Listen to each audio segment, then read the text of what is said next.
am Orlando Jones, and I just want you to know that the Moana Nui Podcast will be starting soon. Stay tuned, yo. I'm Veronica Taylor, and from myself and Ash Ketchum, I just want to say, Moana Nui, I choose you!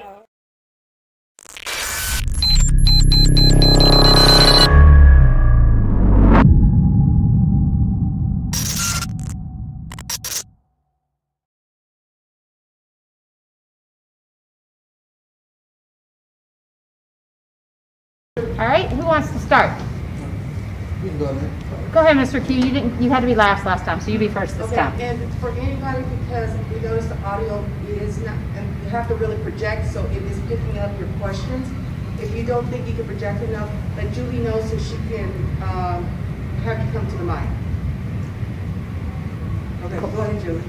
Okay, you want me to come over there, or are you cool? I'm good. Okay. I can project. How did you come up with the voice for Overhaul? Overhaul was interesting. I had been at a convention called Dragon Con. I don't know if y'all know that one, but this was like, yeah. No, I'm kidding. Being smart, Alex. This was in 2017 before all this, but I still got bronchitis from it, and then I got the sides, and I'm like, but I'm not ready. I don't have the full voice, so I used the bronchitis to sort of get that raspiness for it, and then I don't know. Underneath it all was just this. I wanted to portray this disgust for everything around him, so just sort of everything. He's above it all. He knows better than everyone. It wasn't really inspired by anything, just, disgusted like critics or whatever that I had seen before. So you're listed in The Last of Us 2, and you're credited as the bloater and several additional infected voices, which I can only imagine the challenge in trying to contort and get the monster sound. How did you come up with the plethora of sounds and voices and clicks for those enemies? Well, it actually gets easier as you practice it. I suppose I would go back to my childhood and the different sounds that I would make to annoy my mom and gross her out. Who knew those would come in handy later? But for the bloater, I only really got text, and they sort of knew what they wanted. They just wanted something big and disgusting, more water than organic matter. So I just thought, okay, he's probably drowning all the time. He probably has acid reflux all the time. So something like or something, because his vocal cords would probably be warped by the virus anyway. And then for the rest of the zombies, I don't know if I actually did additional zombies or additional humans, but usually, my go-to is watch the classics, Evil Dead, Shaun of the Dead, anything with dead in it is fair game. And just sort of try and draw inspiration from there, maybe not make it too cheesy, reel it up a bit, but yeah. Thank you. So I know that you've been voice acting for a very long time. What would you say is the first voice you were able to imitate, a character that you imitate? Hard to say. I remember the first sound I was able to imitate was something akin to a dolphin. Although I don't know if it was quite exactly the same as a real dolphin sounds, but I just remember being able to breathe in and hit the tip of my tongue against the roof of my mouth to make sort of a sound, and everybody called it a dolphin. I'm like, all right, and nobody else could imitate it, so I was like, okay, maybe I can find more of these. Thank you. So, considering that fact that you're effectively a rising star as a voice actor. If voice actors had Fresh and Flirty under 30, you'd definitely be on the list. Well, thank you. I don't know about that, but I appreciate the ego boost. What advice would you give to aspiring voice actors, people who are looking to break into the field, who are really looking to study not only your previous work but other voice actors' work to try to understand what challenges they can anticipate getting into the craft? Sure. Well, there's a website called iwanttobeavoiceactor.com made by D. Bradley Baker, who has been my biggest hero through all of this. He's done probably the vast majority of creature voices for film and TV and stuff. And he details, how to get into it, what to do, what not to do. For me personally, the improv classes that I've taken helped a ton. Doing musical theater helped me get in front of people and get rid of the fear that I would mess up and replace it with having fun and playing. And just finding your tribe online. It's a new world. There's a lot of voice acting forums and Discord servers now. So just finding, people who want the same thing you do so you can all rise up together. Thank you. What is your big three for anime? My big three, titles-wise? Yes.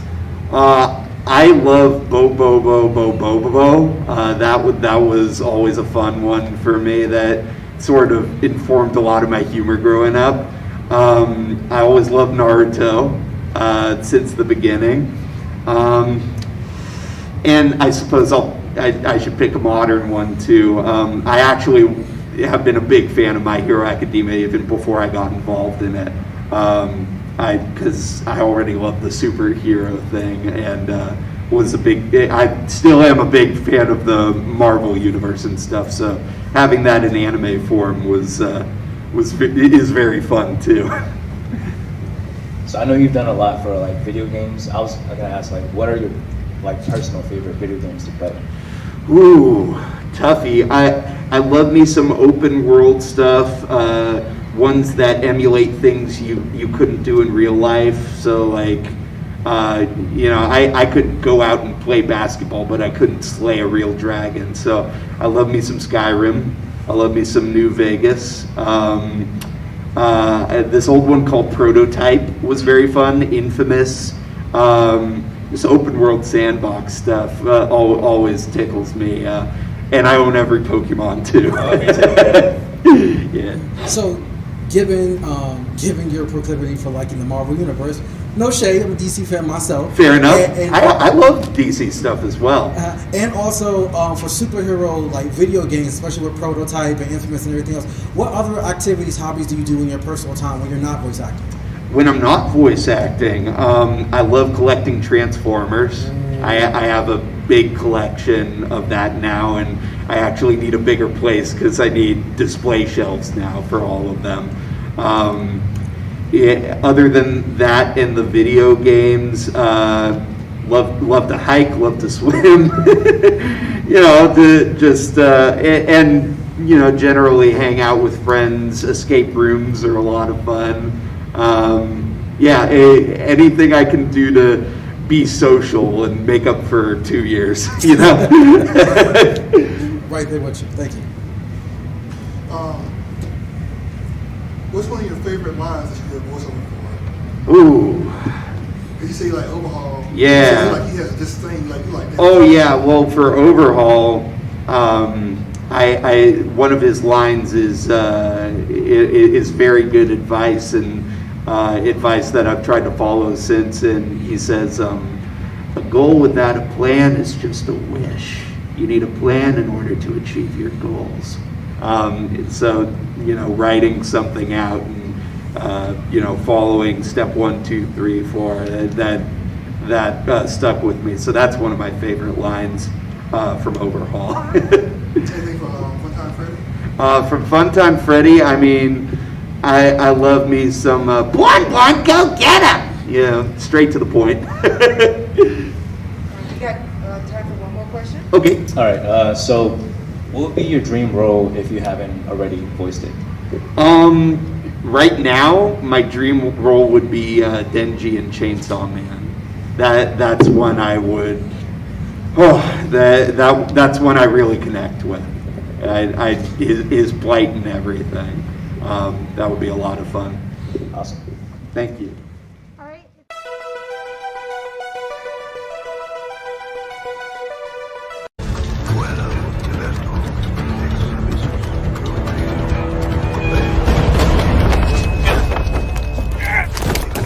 I think that's quite enough. You are a doctor after all.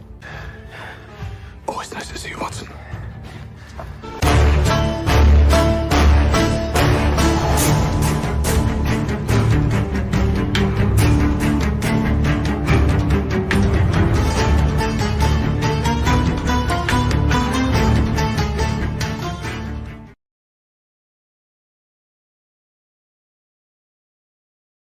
So here we are on MomoCon, and our guest is Mr. Jonah Scott. Hi, guys. Okay, you. Hi. Do you think that people sent more for your character Tatsu when we had the house husband or Legoshi? Okay, so the question was, do you think people sit more for Legoshi or Tatsu? And I think it's probably Legoshi, because Legoshi has the whole furry community behind him, which is like 10,000, 50,000 people, something like that. It's massive. But Tatsu has house moms that sit after him, because my girlfriend's mom absolutely loves Tatsu, and I wish I could get that approval, me personally with Jonah. That'd be nice. So, I think it's a 50-50 split, but leaning more in Legoshi's favor. Thank you for the question. Okay, White Dragon. As far as speaking of BEASTAR and Legoshi, like going into it, watching it on Netflix, I immediately thought of Zootopia, and I'm just curious when it was like, I don't know if you had the audition or whatnot, but how it was sold to you for what how BEASTARS was sold to me as an actor. Right. Yeah, okay. I am a fan. I'm a huge weeb. I love anime, I love video games, I consume everything that I produce as well. So I knew what it was going in. I read the manga, I had seen portions of the show in some ways. Before I came to the United States, I knew what I was getting into. I knew it was a big deal. I didn't know how big of a deal it was. I did think it was an anime. I loved it. It was really good, but I didn't know how important and special it was to a lot of people. And the furry community has been very, very good to me, very kind to me, and I try and reciprocate that in every way. But I was in no way surprised. I was in no way taken off guard. I knew going in that it was going to deal with some sexual themes. It was going to deal with some heavier stuff, depression, anxiety, growing up. It's a Bildungsroman Roman of sorts.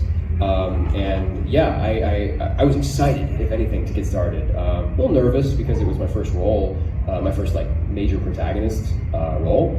But I think we knocked it out of the park, and we're not even done yet. So season 3? Season 3? There's a soft confirm on season 3. That's been confirmed, yeah. But we don't know when that's going to happen. And in my opinion, Jonah Scott, me, not speculating, not giving you any scoops or anything, but this is just me as a fan.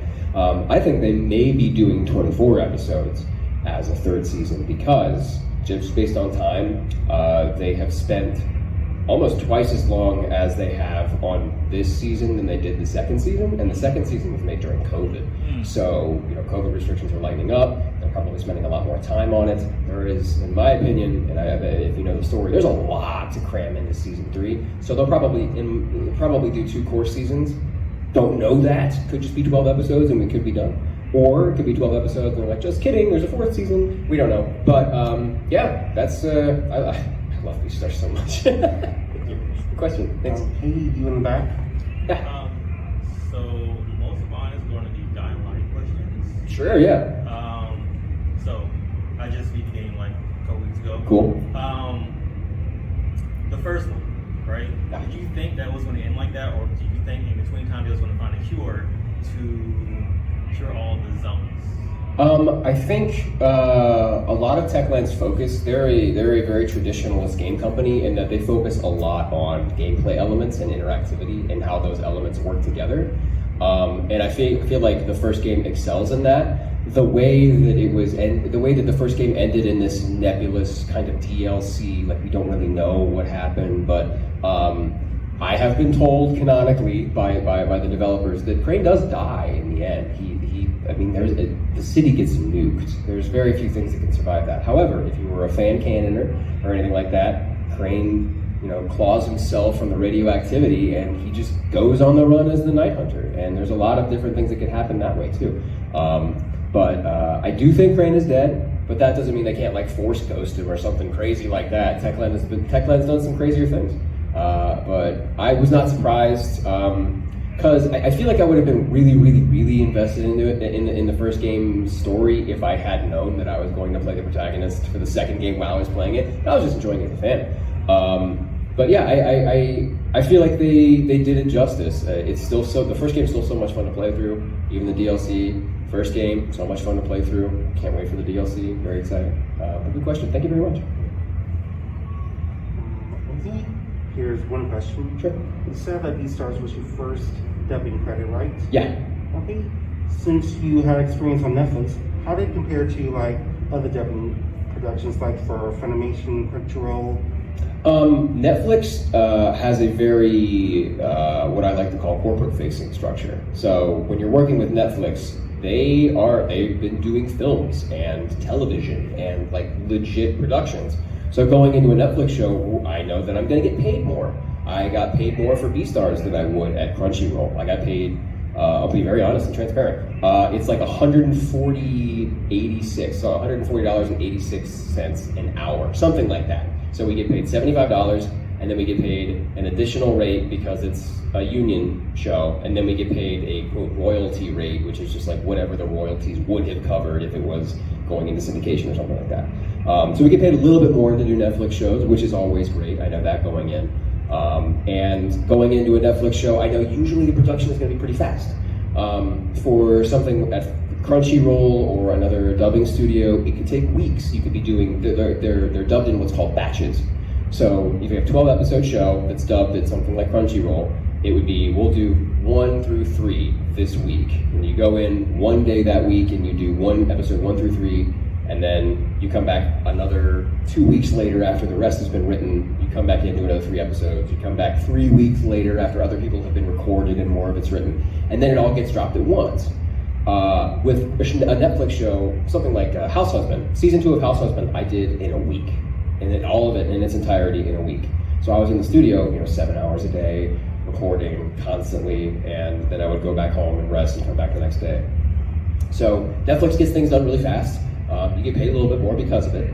But at Crunchyroll, they like to take their time. Sometimes there's a thing called simul-dubs that come out immediately, and those are really hard to keep up with. But they take their time. It's nice to know that you're working with a lot of the time you're working with people that you love and who also are doing anime production because they love it. They enjoy the process, they enjoy the product, they really like what they're making, and that's always fun to work with people like that, especially directors who are there are some directors I've worked with that couldn't care less about the show that they're working on. In fact, some of them even laugh at it, where it's just oh, this is a little cartoon that we're doing from Japan, that kind of thing. I like to take it very seriously. At Crunchyroll, they take it very seriously. It's like working on art. They really enjoy taking their time. So yeah, there are very subtle differences, but I think the most prominent one is we get paid a little bit more by Netflix. But that's it. Yeah, I think that answers your question, hopefully. Yeah, your question. Yes, Mohammed with Oppai Play. Yeah. Over your many projects, what would you say is your most memorable or your most favorite? My most memorable or my most favorite project? I would say recently I played Aiden Caldwell, the protagonist in Dying Light 2. And it probably has had the most impact on me because as a kid who grew up playing games like BioShock, playing games like Titanfall, those first-person action shooter RPG, that kind of genre, I wanted to do that. I wanted to, I could do that. I could get in there, put me in there, let me try it out, let me see if I can pull this off. And Techland gave me the opportunity. They saw that I was a fan, but more importantly, they saw that I was a good actor. And they were like, we won't have to search for anybody, we won't have to look for another actor, we can make this work. So getting in there, driving to Santa Monica, working for 8 hours a day, going home, you know, sleeping, getting up and doing the whole thing all over again is the dream. And getting to live that dream in the footsteps of Titanic people like Roger Craig Smith and Troy Baker and Matthew Mercer, I humbled and flattered and honored to be in that, you know, pantheon of people. Thank you. Very good question. Appreciate it. One more question. How about you going back? Okay, Juco. You got time for 2 more questions. Time for 2 more. Okay, cool. Okay. So how did you feel at the end of season 2 for BEASTARS, Legoshi's relationship with Haru and Louis? I felt that it was very open-ended. I felt that Legoshi had finally grown some more. A lot of the season 2 was spent in a very introspective place. He was looking inside himself, being very reflective and trying to understand what these feelings are. And near the end, he comes up with an answer.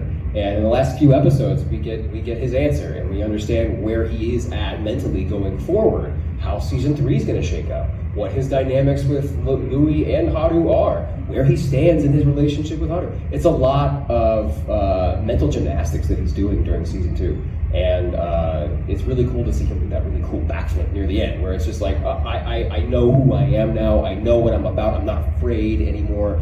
And I feel like season 3 Legoshi is going to be even more confident than he was in season 2. Yeah, thanks for the question. Good question. Matt Dragon. Yeah. Oh, okay, so before is MomoCon bringing us to animation and gaming, your love for both, what would you lean more towards as far as your talents? My end game, I want to do performance capture, voice capture, motion capture for AAA video games. That's my end game. I want to do stuff like that, where it's really grounded, really real, very cinematic reads. I feel like that's something that I'm bringing to anime in my own special way. I mean, I'm not saying I'm like, I'm blowing it out of the water or anything like that. No, I'm trying to bring my own special brand of acting to anime dubs. I feel like I'm doing a pretty good job so far. A lot of people hire me because of the way that I perform those and because of how intimate and like serious I make a lot of my roles. But yeah, it's I would lean more towards video games, I guess, than animation. But I wouldn't stop doing anime or animation ever. I would want to try and do both at the same time as long as I can. All right.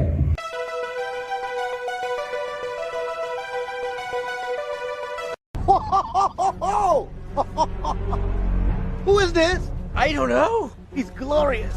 I mean, he's just like you, but way better. Way better. Thank you. No, it's not a compliment. I wouldn't touch him if I were you, buddy. You don't think I should touch him. You don't mind this, do you? Because I'm your buddy, too. I think he's gonna hit you. He punches so hard, but yet his hands are so soft. Be strong. Okay, bye.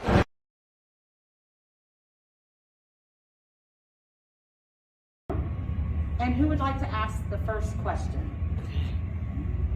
Gabriel, I'll go ahead and start. Stand if you're gonna stand. I'm sitting. Okay, for those that are meeting you for the first time through our press and through media, can you tell them a little bit about you and what you do? Yeah, wow. Hello. Christina's good with microphones. So yeah, I'm Gabriel Brown. I do kind of a lot of different things. So I run a YouTube channel where I do like impression videos. That's maybe what most people have like seen me doing. I also write original music with my brother Nathaniel. So we do a bunch of songs. Some are related to like fandoms or video games, and some are just completely our own thing. And then I also do voice acting and singing in film and TV. I've done a few semi-popular roles that I'm uncredited for, like Becky in Finding Dory, which was a very weird recording session.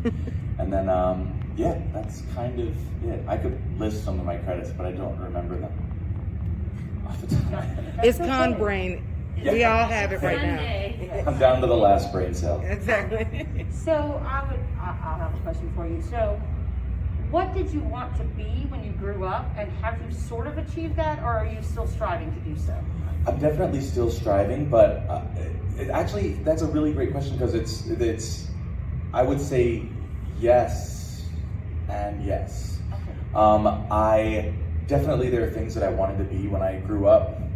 I do this because I physically grew up. I don't think I grew up mentally yet. But I accomplished a lot of those, and then like the journey doesn't stop, right? You don't go, okay, I did it, now I'm just gonna sit around all day and do nothing. Like you set your sights higher. So though I will say, when I was a kid, I wanted to be a scientist and a marine biologist. Like my dad is a scientist, and my mom is super into biology, and that's what I wanted to do. I was a scuba diver, and I joined the military to try and pursue that, and I ended up, going into music and entertainment, which was not the plan. But I kind of realized, along the way, that a lot of the stuff that I wanted to do, I could accomplish through entertainment because I'd be able to have the money and maybe even the travel to go somewhere and then explore and then do all the other stuff that I wanted to do as a hobby. So I always enjoyed entertainment, but I thought the practical approach would be to do entertainment as the hobby and engineering or science as the career, and not the other way around. But I am doing both, just not the way I thought I would be. That's pretty cool. I actually was a marine biologist for a while, so that's pretty neat. And that's not what I went to school for either. I went to school for art. So there you go. See? We're a good pair. Yes. Next question? Now, with you doing, you said several different impressions, which one has been your favorite and which one has been the most popular with your viewers? Probably the same one. I love Michael Jackson, and I love doing the Michael Jackson impression. I think the reason I love it so much is because it's insanely challenging, probably one of the hardest. And like, nothing makes you really appreciate someone's ability like trying to imitate them, and realizing that like I think he's next level with everything that he did, but his vocal performance and ability is so amazing. And so I definitely can't do it right now.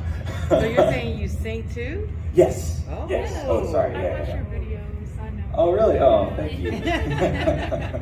But yeah, Michael Jackson's my favorite and probably one of the most popular that I do because it's, not often attempted. Yes. So as a mom of boys, I have two big ones that are close in age and then one little one. How is it working with your brother, and how does your mom feel about it? It's awesome, and my brother's actually right back there. We are polar opposites in terms of personality. I'm extremely extroverted, he's extremely introverted. But we both have, there's like the brotherly DNA connection where we can almost communicate telepathically, which makes working together very easy and very fun, rewarding. But we're also, we do very different things that end up becoming the same product. So I typically when we'll do music, or whether or not it's a parody or a cover or an original song, it always works that I do the lyrics and the vocals, write the melody and the vocals, and Nathaniel writes the track and produces it and mixes it and engineers and all that stuff. And so that's really nice because we can both do both, but he's way better at producing. So yeah, it works out really well that way. Any question? Yes, Ms. Sierra. So my question is, with YouTube. Okay, sorry.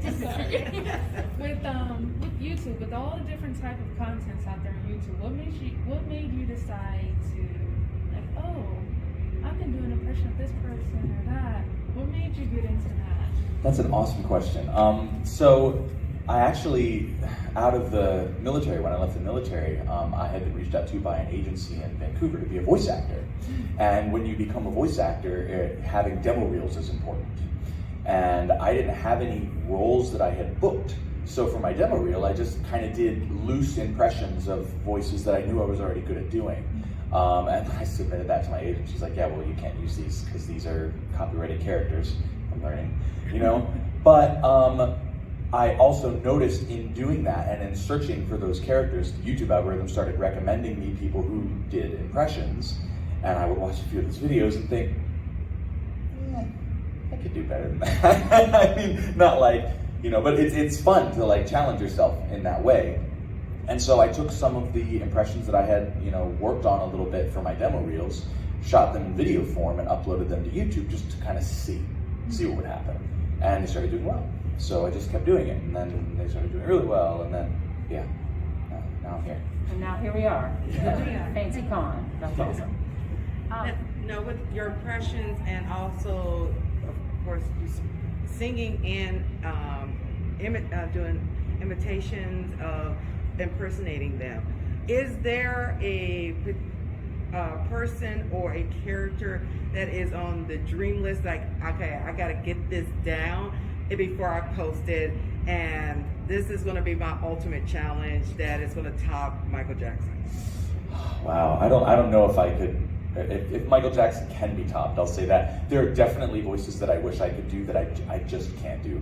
There's certain characteristics that are just, you know, the shape of your throat, or the way, like, some things can be duplicated. You know, like Foreman can be manipulated a little bit by changing the shape of your throat. Accents can be learned. Some things I don't think can be duplicated. If you don't have the proper, you know, nasal or facial structure, you just can't do some voices. And so there are some that I don't think I'll ever be able to do. Like Freddie Mercury had an incredibly unique voice, and it was because of the shape of his mouth. He was insanely talented, but he had an abnormally shaped mouth, and that gave him a very unique sound, a lot of resonance. So the closest I can do is, you know, just open my mouth as wide as possible, like "Mama," you know. I mean, that was how he. But you can't get that. So yeah, if I could do Freddie Mercury, but I don't think it's possible. Because I know a lot of the voice actors that we've had up here has talked about they had to do, had to come up with the sound or effect of animals or creatures or something that is made up for a game or something that really doesn't have a known sound, and you have to come up with it. Have you done any of that in any of your videos that you're like, all right, my fans are giving me this creature that's come from Mars and it looks like this, and in my mind it sounds like this? So it's usually the answer is yes, but not from like fans. Typically, because people mostly on YouTube know me as an impressionist, they want to hear things they've already heard. So that makes it a little easier for me, because they're like, you know, I don't know, do a goose. I'm like, well, I know what a goose sounds like. I can look up a goose. You know, it's just a matter of getting. I'll try to do a goose. But like the little like voice break that a Canadian goose has, you listen to that and you practice it until you get it down. So like imitating animals, I feel pretty good about my animal impressions. But the other, you know, answer to your question is that, yeah, I mean, within Finding Dory, Becky the loon is a loon, but they didn't want her to sound like a loon. They wanted her to sound like a crazy loon who's semi-sentient, like all of the characters in, you know, those movies. Yes. And so that was a little bit more of a stretch of, okay, sort of sound like a loon, but also have personality.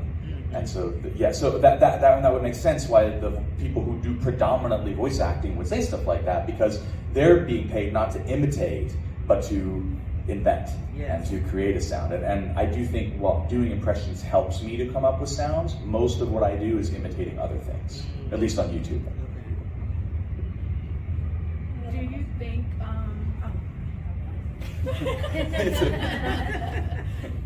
do you think you will ever try getting into actual acting, like outside of YouTube or anything? Well, I mean, yeah, I have done quite a bit of voice acting outside of YouTube. I would like to do more. Right now, I mean, a lot of plans change because of the pandemic and everything. But I don't think those dreams are gone. I just think they've been delayed.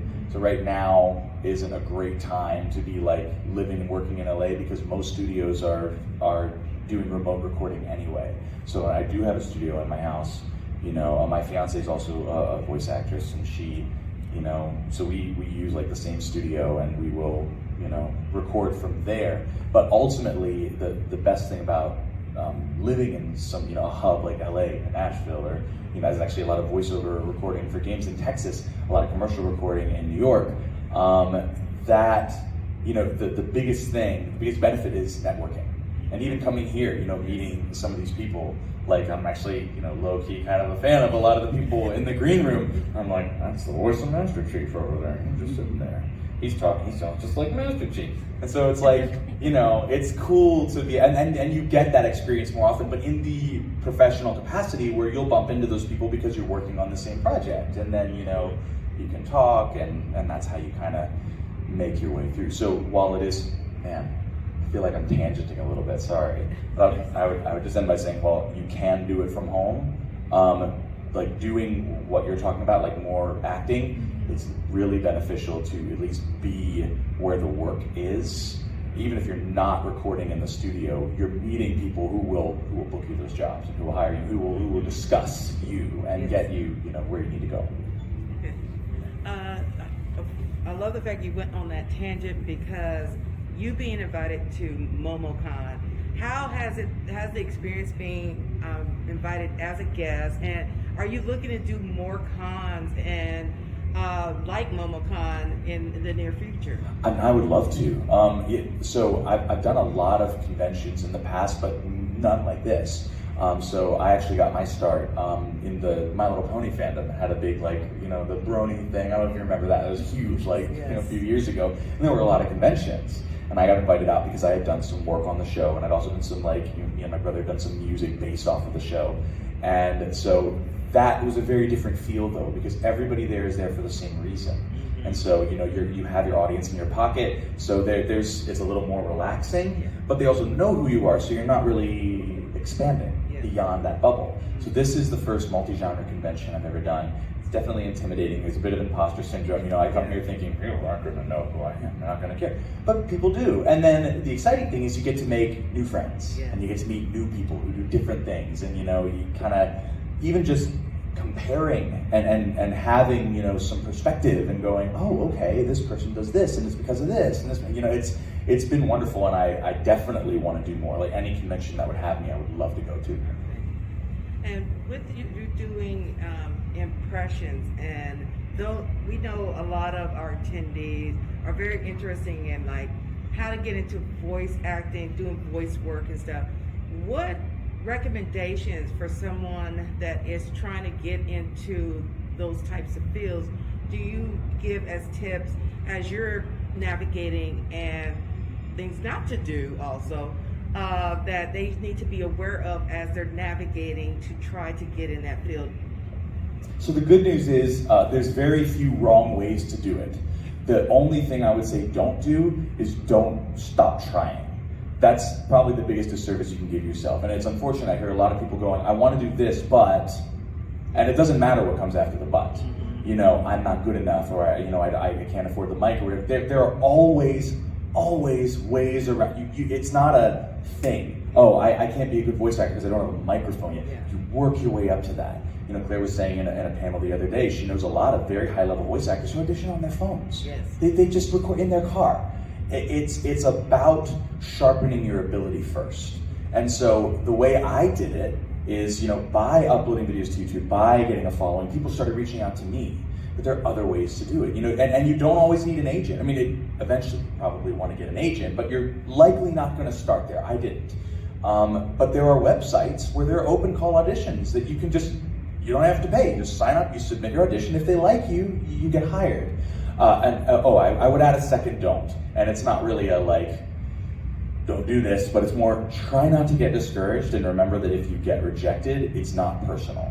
That can be difficult. I've seen a lot of people go, well, I auditioned for 3 or 4 things and I didn't get it, so obviously I'm not good enough.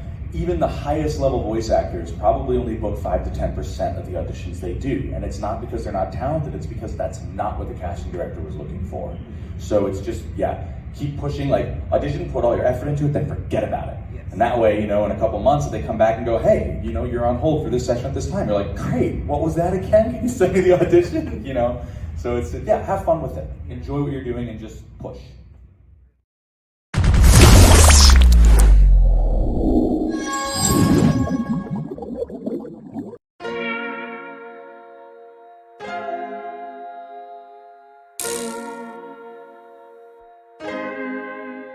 So many stories left to tell, even if we have to ourselves. Can keep history on the shelf. If they won't tell it, we will. If this the land of the free, it was a freedom then, when they annexed Hawaii and called it Cedar Lands, without any type of payment and no signing off. Called themselves a republic in 1894. 1.2 million acres overtaken from the native Hawaiians. When they resisted, the West retaliated in violence and erasure. The Hawaiian language is banned as part of colonialism's plan to expand, yeah. Stuck between a rock and a hard place. Multiple bombings of Kaho'olawe as a part of their ongoing war with Asia. Used it as a place for target practice. No consent or compensation. Colonizers call for annexation. No work out for all the locals. School will never let you know. So many stories left to tell, even if we have to ourselves. Can keep history on the shelf. If we won't tell it, we will. Too many stories left to tell, even if we have to ourselves. Can keep history on the shelf. If we won't tell it, we will. We will. So if you put Hawaii into perspective, well, Black and Asian history is interconnected. Considering the fight with the Pacific, then of course, versus Asia, they was treated as a middleman for war, but didn't let the Western colorism run its course, cause dark skin was a sign of dignity to core. The land was taken in the name of capitalism, when prior to it was an actual kingdom. Clap back at the system. Stuck between a rock and a hard place. Multiple bombings of Kaho'olawe as a part of their ongoing war with Asia. Used it as a place for target practice. No consent or compensation. Colonizers call for annexation. No work out for all the locals. School will never let you know. So many stories left to tell, even if we have to ourselves. Can keep history on the shelf. If we won't tell it, we will. Too many stories left to tell, even if we have to ourselves. Can keep history on the shelf. If we won't tell it, we will. So many